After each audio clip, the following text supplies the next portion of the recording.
গ্রামের বাড়িতে শাক তাজা রাখার জন্য রান্নাঘরের চালের উপরে ঘরের চালের উপরে শাক রেখে থাকে সবাই। শিশিরে ভিজে শাকটা কিন্তু একেবারে তাজা থাকে। ঢাকা শহরে তো এটা সম্ভব না, তাই তো আমি শাকগুলো ব্যালকানিতে রেখেছিলাম যাতে শাকগুলো একটু হলেও তাজা থাকে। পালং শাকটা আমার বরাবর একটু বেশি পছন্দ।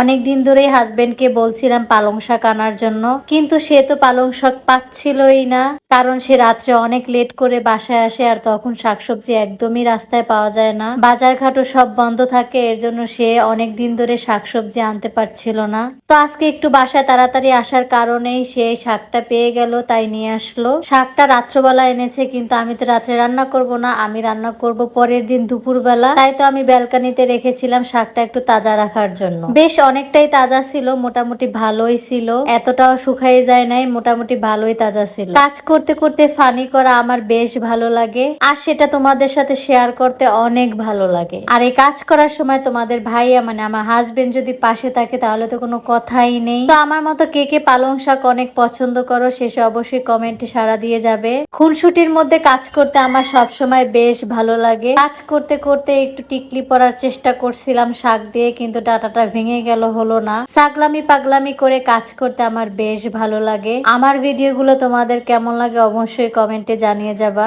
এই কদিন কোনো ভিডিও আপলোড করতে পারি নাই, কারণ আমার ফোনটার একটু সমস্যা হয়েছিল, যার কারণে ফোনটা একটু সার্ভিসিং এ দিতে হয়েছিল। আমি তো তোমাদের সবাইকে মিস করছি, আমাকে কে কে মিস করছে অবশ্যই কমেন্টে জানিয়ে যাবা।